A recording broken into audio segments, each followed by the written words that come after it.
This coworker drama left me speechless.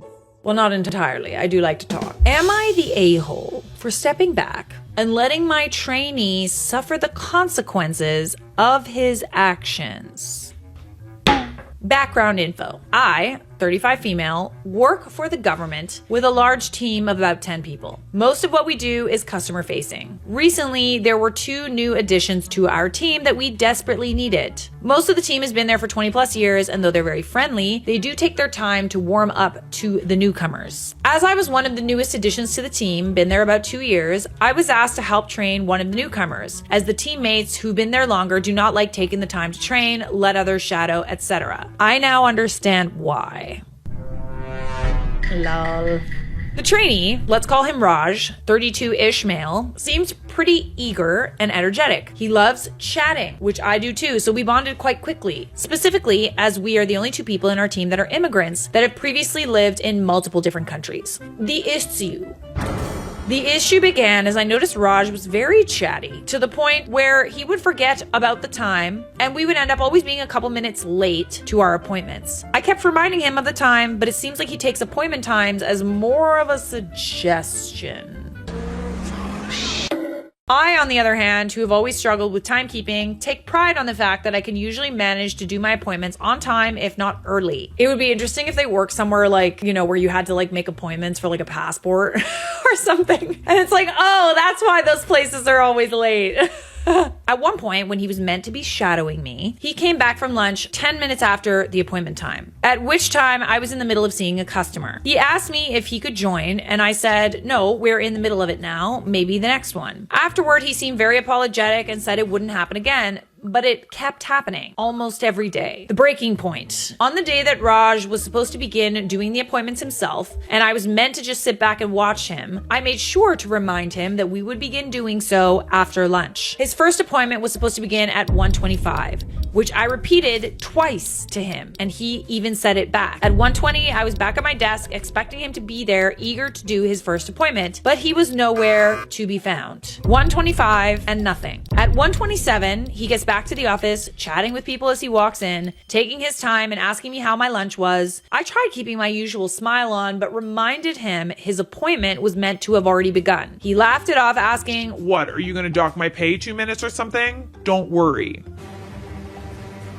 Time is not a suggestion, my dear. Especially when it comes to other people's time. Only then did he start preparing for his appointment, which I can do in about 2 to 3 minutes, but he takes longer. So at around 1:35, he finally calls out for the customer. However, in his rush, he did not notice that there was a note on the client's account saying his appointment would be a virtual one and not an in-person one. This is the thing about not being on time. In a workplace environment, say that you're always a little bit late. It takes time to get sorted. I like to start my meetings and sit down at my computer a couple of maybe 10 minutes before the meeting starts, or longer if there's, let's say, a contract that I need to look through, a pitch deck that I need to look through, so that when I'm on the call, I understand exactly what is going on. While he was late, he could have been preparing for his first appointment by himself. He would have known that the appointment is virtual instead of just calling out and assuming that the person was in the office. So instead of the client coming to our desk, her husband does, who coincidentally was there for his own separate appointment. They exchange a very confused conversation while I sit back and watch him try to understand what just happened. I gotta confess, even though I was pissed at him, I was holding back laughter at this point. The husband then had his name called, and he went to his appointment still looking a bit confused, while Raj turned to me and asked if he should mark the customer as not attended. I asked him if he read the note in big bold letters right at the top of her online file, to which he whipped back around to look at, and stood there for a moment with his mouth open. This is where I may have been kind of an a-hole, and indirectly said, "I told you so." I told him that being on time does matter, and we should ideally be preparing for the next appointment 5 minutes before it's due to begin, so that we have plenty of time to look at any notes and not cause any confusion. This is true in so many respects. It doesn't really matter if what kind of job it is. Even when I was auditioning, you would never want to show up late to an audition, otherwise you literally wouldn't be able to audition. You wanted to sit down, prepare, get into character, get locked in. There are so many instances in which showing up on time is actually showing up late. And I don't say that because I'm or whatever. It is because I've had so many jobs where showing up on time, you literally were already late because you're not ready to start. You need to be ready to start at your start time. However, he then started to get angry and nearly shout, "What do you want me to do? You want to dock my pay for 2 minutes? Dock my pay. I don't care. I was late because I was talking to my manager. So what? I'm not allowed to talk with my manager?" Sounds a little spicy. I was so shocked with his reaction that I just got up while he kept on saying, "Oh, that's how it's going to be? Is that really how it's going to be?" I got up and went straight to his manager and noped out of training him. I do firmly believe that showing up on time is a respect thing. Showing up late consistently and not caring about other people's time, it's evidence of like a wider issue about respect. When you don't respect other people's time and you don't even respect your own, because now you're showing up at work, you're flustered, you don't know what's happening, respect yourself and respect other people by showing up early, if not right on time, and honestly, make it so that people can depend on you. Manager heard what I had to say, told me they in fact had not spoken at all since earlier that morning. Oh, okay, so he lied, and asked me to put all of this in writing as Raj is still in probation and this would need to be added to his file. I do feel bad about how things went down and I hate the fact that I had to snitch on him, so I have to ask, am I the a-hole? No, first, the 2 minutes thing might not have been a big deal or whatever. It just was a sign of his lack of respect. And his reaction to you training him so that he can do his job better, because it did affect his job, was to get defensive and to get kind of like aggressive, honestly, and start getting mad at you because you're just doing your job by training him. He should be thanking you. I think Raj is quite full of himself, not the a-hole.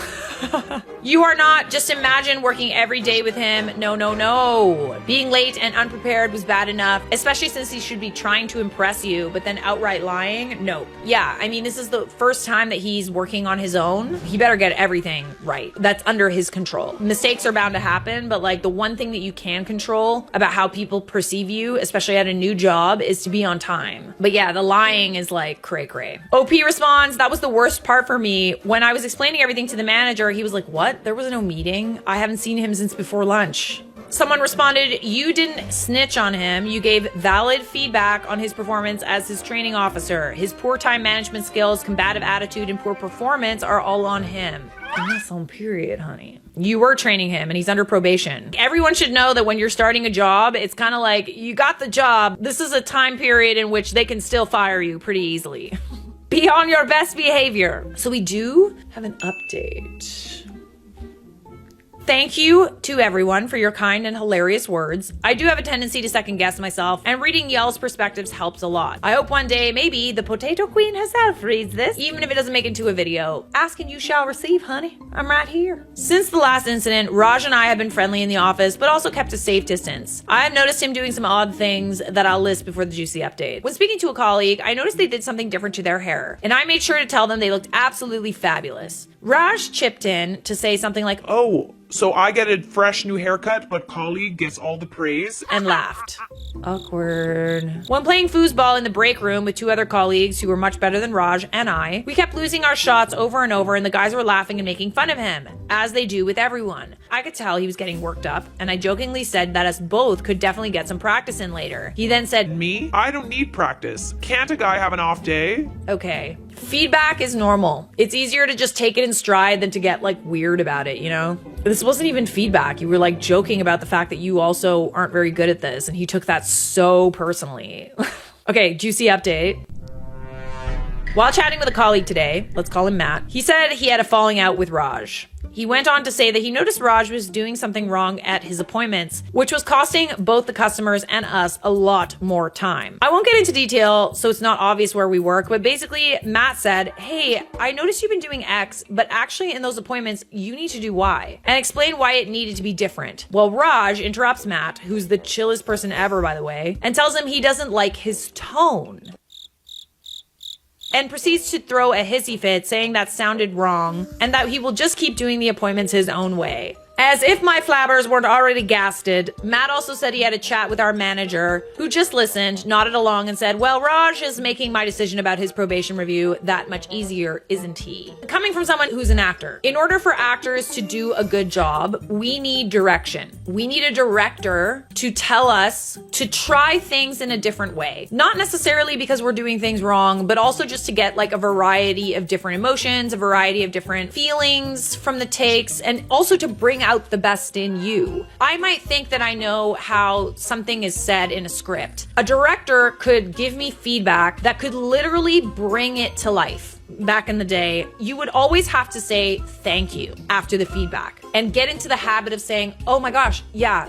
honestly, thank you. I honestly didn't think about it that way. Or, you know what, that's actually a great idea. Thank you. Say thank you to the feedback. Have that in your head, that it's not someone trying to pick you apart and tell you that you're doing a bad job. It's just feedback. It's advice. It's someone who's been there longer than you or might know a little better than you or sees things differently than you, telling you that maybe you should try it like this. I want you to win. This is good. I feel like we're doing good. Good lessons here. Not the a-hole. I hate being late to anything, to the point I'm always 10 to 15 minutes early. You said the appointment was supposed to be at 1:25. At 1:30, I'd be pissed and moving on with whatever else I had to do for the day. Later on, I guarantee I'd be sending a rather angry letter about having my afternoon wasted. If this dude can't be on time to his appointments, then he's in the wrong line of work. With that being said, everybody tends to get like a little testy whenever I bring up the fact that I don't like being late and that it's a respect thing. Let me just help you understand that that feedback is to help you do better in life. It's not to make you feel about being late. It's about helping you get to a better place in your life, to make the people around you feel respected, to make your working situation better. Being on time is a show of respect. Even better if you can be early. My coworker wants me to knit for free. Now I can't knit at work. We got another one from the Charlotte Dobre YouTube subreddit. I love to knit, and I've always had multiple projects on the go. I knit at work on all of my breaks, and occasionally I'll make things for people if they pay for all the supplies, and I'm also interested in making what they want. I've said no to a lot, like the guy who wanted custom golf club covers, or the lady who wanted a sweater that was basically all cables and color work, lol. Basically, don't ask me to make anything that requires a lot of effort because I will hate it and never finish it. Anyway, not that long ago, a newer coworker came by and started asking questions about my knitting. She pulled up a pattern on her phone for a full-size blanket and asked if I could make it for her. I browsed the pattern and it was pretty simple. The only difficult thing about it was how long it would take. And it also required 25 balls of yarn. I figured why not, because it was pretty mindless knitting and I could do it while watching TV without much effort. I told her it would take around 6 months because it was so big and I would only be able to work on it at home, and that all she had to do was purchase the yarn of her choice and bring it to work and I'd knit it up for her. For free? That's a nice thing to do.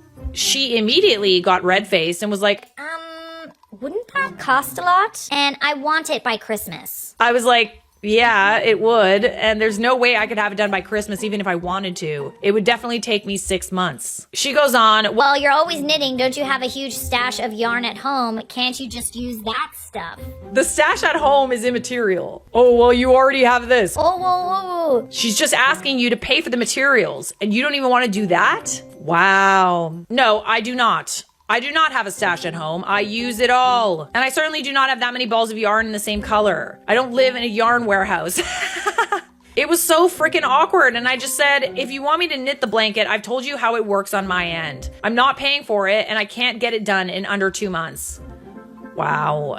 Very reasonable. She was flustered and said, whatever, and left the room, so I thought that was over. A couple of days later, my boss swings by when I'm alone in my office and mentions that coworker came to see him, and she thinks I'm being unfair to her because I knit for other people, and that I was mean to her when she asked me, what? Why is your boss getting involved? I explained what happened and he rolled his eyes and suggested I stop knitting at work if it's going to cause problems. Oh, be for real right now. Why is this now your problem? That is so annoying. So now I've been bringing a book to read on my breaks just to avoid any drama. I think it's really stupid, but I don't want to be seen as a problem employee over someone's stupid entitled tantrum about knitting. Ugh, that's so unfortunate, and you really enjoy it too. That sucks. Your coworker and boss are a-holes. From now on, I would occasionally knit at work, but never ever knit anything for free for coworkers. That's the ticket, because it's like, well, you made one for her for free. Oh, don't you like me? No, I don't. I don't like you. I totally agree that coworker is a cheap jerk and your boss sounds like a wimp. You did nothing wrong. I'd continue knitting. You did nothing wrong. If they feel uncomfortable about it, too bad. What you do on your break is nobody's business, unless it was like something really bad, but you're just knitting, so. Opie said, yeah, my plan is to stop for a while and start up again when everything's cooled down. I really don't like work drama, and I will do anything to fly under the radar. I don't like being perceived by management. I mean, I don't know. You said you have an office. Just knit with the door closed. If I were you, I would take what you just posted here and send it in an email from your work email address to your home email address. I want you to have documentation in case this becomes a bigger work issue. Yeah, literally, what is he gonna do? Fire you for knitting on your break? It's probably a good idea to have a record of that. But I find it odd your boss seems to have like an issue with you knitting.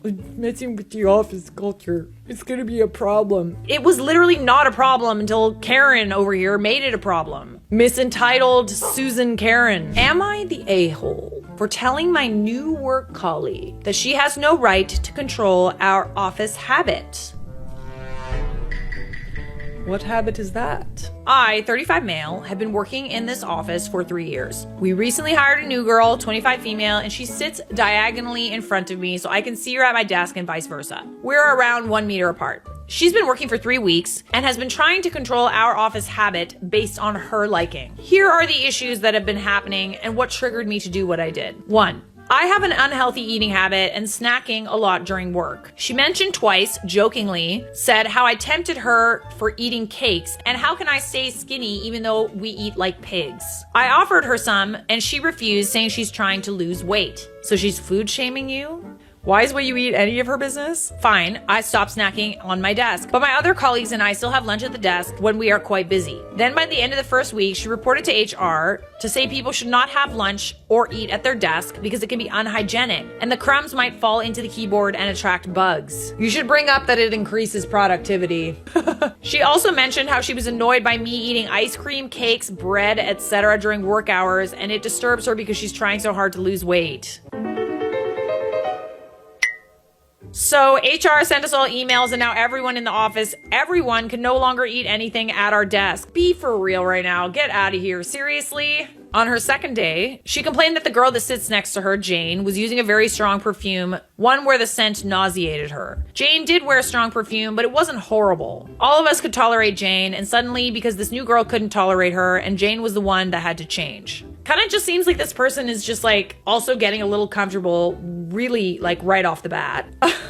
Talk about making the office environment toxic. Super controlling and weird. 3. Between our team, 6 of us collect $10 weekly to buy lottery. One of the guys in our team is Muslim and he doesn't gamble, so he never participated, but he never discouraged or criticized us. We offered this girl to join us and she criticized about how gambling is bad and say it's very unprofessional to be collecting money and to gamble in an office environment. She actually brought this to HR, arguing the harm and risk, and if we happen to win millions of dollars and did a massive exodus, it would be harmful for the company. Luckily, HR didn't do anything about it. This is like part of your like office culture too, and she's just coming in and just like nitpicking. Can people just like stop being the fun police? Like, please? Not everything has to be catered to you. Not everything has to be by your rules. Stop trying to control other people. Number 4. The Muslim guy prays twice per day in our stationery room. Unfortunately, we don't have a praying room in the office. He also has his praying mat and some other stuff in our stationery room, and it's been there since I started working. She suggested to him to move it somewhere else, as he shouldn't put personal belongings in a common area. Is she like a manager or something? Who made her the boss of you guys? She told the other girl on our team that the old mat was not pleasant to look at. Go away! Leave people alone! Okay, so on to what happened today. Our desks are laid out like an L shape, and my desk is next to a glass window. In our team, there are 7 people, excluding her, and all of us hate the sun. We always pull down the shade, especially the guys sitting on the other corner. They say if the window's open, the sun would glare on their computer screen in the afternoon and make it so they can't see their screen. This girl has been complaining about how our corner is too dark and gives bad vibes, and she needs to have the shades opened up.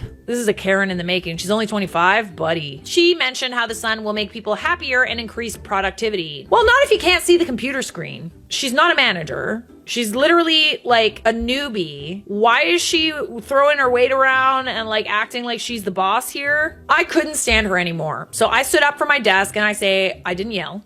Look, insert name. You have been here for less than a month, but you keep telling us what to do. We've been changing our habits to accommodate you, but you keep pushing things. You can't keep telling us what to do. I think the best thing for you is to sit where the HR people sit, because it's always bright there and you're closer with them to us anyway. She then said, I hate women, and I'm bullying her, and she's telling our manager and HR about this. Am I the a-hole here? Did I bully her? Is it acceptable for a new hire to tell older colleagues to do these things? I would say she's throwing her weight around and playing the victim and playing the woman card. No, you're just a bit who also happens to be a woman. I'm sure you'd do the same thing if some dude got hired and he was throwing his weight around like you. I don't think you're the a-hole. I actually think she's the one that's bullying you guys. I don't understand why this person is able to just have so much power. Anyways, small but not so irrelevant update. I was just talking about this with my colleague who works downstairs in storage. I don't often go there, but this new girl has to go there every day as part of her job. He told me a story. In my company, we hired a guy with Down syndrome to do some restocking. Let's call him Bob. Apparently, a couple of days ago, an older lady who works in the kitchen was wearing a Pikachu apron. When Bob saw the kitchen lady, he yelled, Pikachu,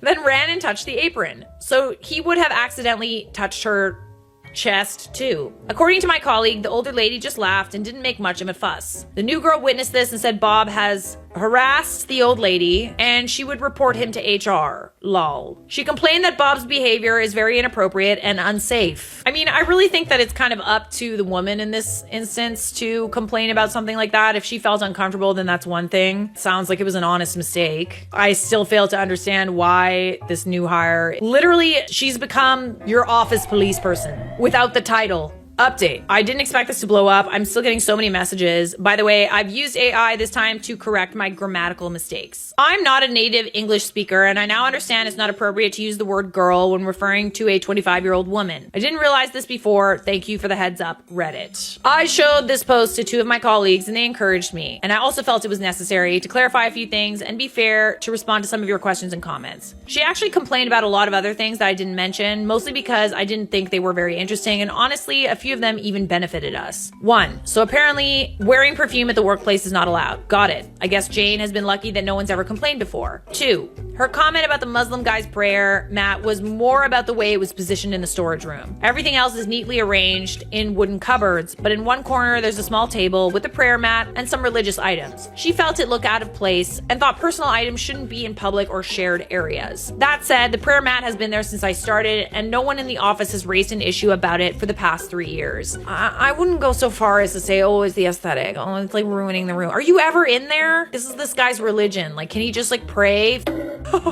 3. About the skinny or eats like a pig comments, I'm totally fine with it. It's just a part of our internal banter, and I'm the only person who gets body shamed, if you want to call it that way. I do allow people to do so. We don't comment on other people's bodies or eating habits, and no one is being body shamed. 4. There was no HR policy that said we can't eat at our desk, and nobody's complained about it until now. Everyone does it, even in other teams like IT. The new hire's issue doesn't seem to be about allergies or food smells. Her main complaint was she's trying to lose weight and doesn't like watching people eat. She's never brought up concerns about computer damage or bugs until she took it to HR.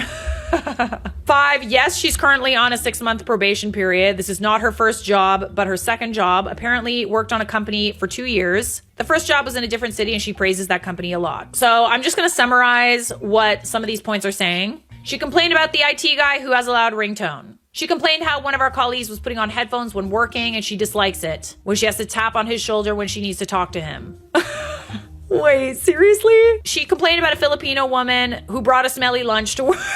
Oh my God. You have to laugh at this point. This is all within 3 weeks of a new company? Hell no. Also, my colleague told me how he heard how she criticized a few of our Asian colleagues for eating rice with a spoon instead of with a fork. Why does this bother her? She complained about our kitchen garbage not having a lid. She complained about how we should have a coffee machine. Okay, this one would be great. She allegedly reported a female colleague for wearing stilettos to the office, calling it inappropriate work attire. She also apparently reported the kitchen lady for wearing a Pikachu apron, saying it was unprofessional. Oh my God. One of my colleagues genuinely thinks this new hire might be having some mental health issues. Clearly, people are commenting from different parts of the world. Some come from various cultural backgrounds. It's interesting to see how some things are totally normal in one place, but not okay in another. For instance, we've been eating at our desks for years, but apparently, according to some of you, that's a no-no in some workplaces. Well, sadly, it's not okay for us anymore. What's annoying, it just seems like she just has a problem with something that everyone does, and she wants everything to be catered to her. She's not considering what other people in the office want and only going off of what she wants. Okay, on to the next update. So on Monday morning, a few of my colleagues and I had a discussion regarding this new hire behavior, and we decided to talk to our line manager first before HR. Our manager couldn't come to work that day, legit reason. The new hire also didn't come to work, she called in sick. We then changed our plan and decided to go to HR right away. One of the IT guys joined us, as our new hire had harassed him with a lot of unnecessary IT questions and demanded him to make a lot of changes in our IT system. So we offered him to come and join us to report her to